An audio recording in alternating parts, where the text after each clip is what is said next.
Why? You've been lured to sleep. Why prepare for something like this? Why do anything when the real crisis is not here? We have the signs, we have the indicators. Why worry about it? Wait until it's too late, where everybody tries to do the same thing at the same time, and then you're going to have chaos.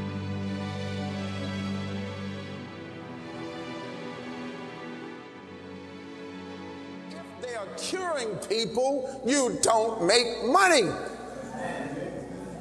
Is that common sense? Look, their profits are off of the books. You want to make some money, to take that little dollar there and put it in a pharmaceutical company.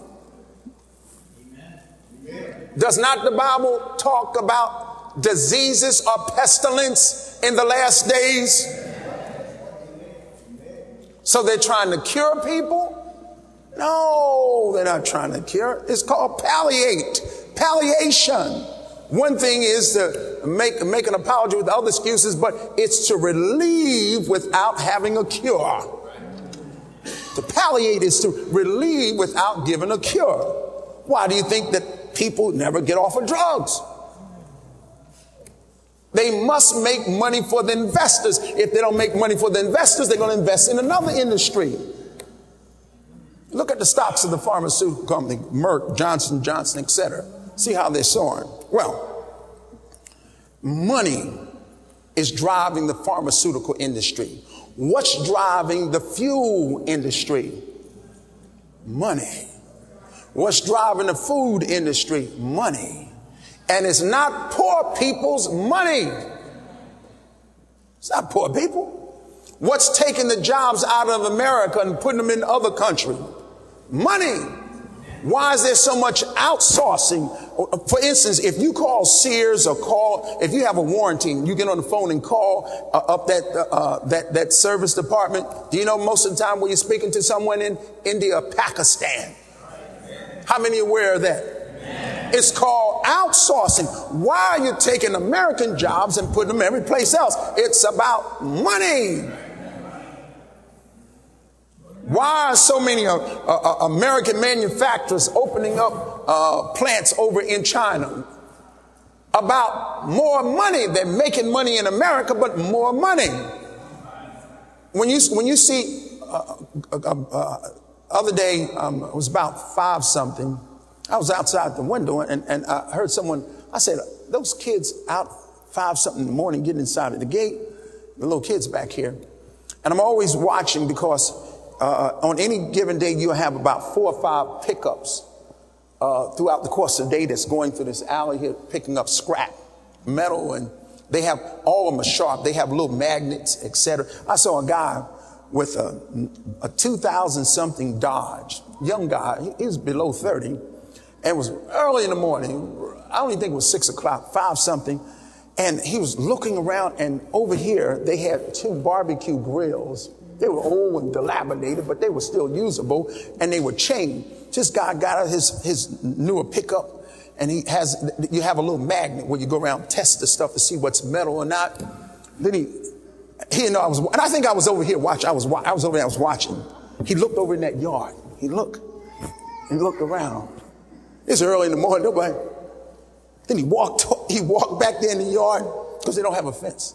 He looked at it. He said, he went back. I'm still watching. He doesn't know I'm watching anyway. He went back again and tried to pick it up. It was chained. He was disappointed. He got to his truck, looked at it, and kept going. So yesterday, I heard this noise. I said, it sounds like ladies out there. And I knew there's one lady, her and her husband both have a pickup. They canvass the whole area. Listen to me, scrap metal is way off the charts now. And you know where most of it's going? You know, most of it's being shipped? China! Scrap metal. So I see this Dakota. It's a Dakota. I can see it now. Not an admiration I had. I saw these. There was a washing machine over there. They put out a washing machine, and here these. I said, they sound like ladies. So I got there. These 2 ladies. You had one lady. She had a cigarette. She was the chief one. She was telling what to do. And then I saw a young girl about 15, 16 years old. I was just startled. They were hustling. That truck was packed with futon bed parts and every piece of scrap metal, fans, etc. Her Dakota was stacked. I don't even, listen to her, she had it down to a science. And she already had a washing machine and some appliances over there, and I watched them struggle with that. And how they manipulated everything there and had it so well placed to maximize that Dakota truck that they had. And when I saw that young girl, I said, that young girl's got to go to school. This is before school, 5-something in the morning. And I looked at, it had to be her mother because they looked like twins and they were out there hustling for scrap metal. Oh, I said, my, do I admire them. I had immense admiration for people. I don't care what you're doing when they want to help themselves. But these are women. Times are getting extremely hard and strained. Every day, 4, 5, 6 trucks all day long running around here trying to pick up scrap metal because it's off of the chart. Well, why is all the scrap metal going to China? Money. Money. It's about money. It's all about money. Now, having said that, how many of you know that you have a piece of garment on right now? It's one part of your garment, your attire that you have on was made in America. Who has something made in America on? And here, raise your hand. Sister Laris is looking. All she did was look at a lapel. No saying, look back here. Does anyone, any of you can say that you have something made in America on? Anyone? A watch? Oh, you have one thing? What you have made in America? Ooh, they tricked you. No, I don't know if there's I don't think we have a watch manufacturer. The last one was in Connecticut. I think all the watches, it says, no, it could have been assembled. No, I don't know if they can afford to assemble it in America. What does it say? Dakota. What? That's unusual. Woo, as they say, good. My mother would say, good gooka mooka.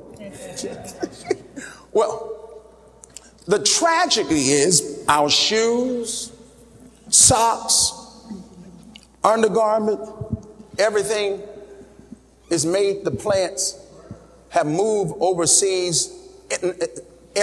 Not just what we call developing countries, but everywhere, even Canada. Why? Because it's about money. Now, having said that, money. Electronics. Okay, where are most of our electronics made? No, it used to be China. Now they're coming out. They're being assembled in Mexico, and they play those little games. They send some parts, and they assemble part of it. If a certain part of it is assembled in America, you can say it's American, but everything is.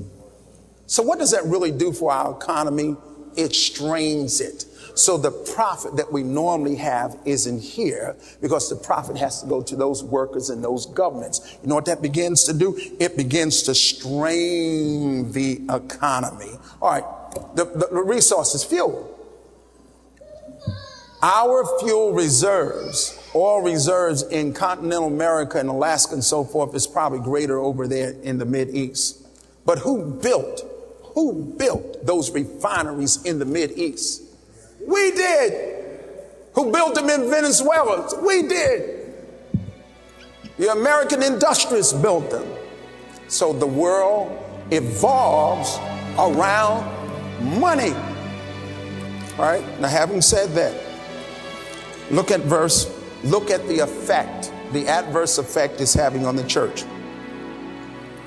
Beginning with verse 4. You can read the rest later. He is proud, knowing nothing but dotting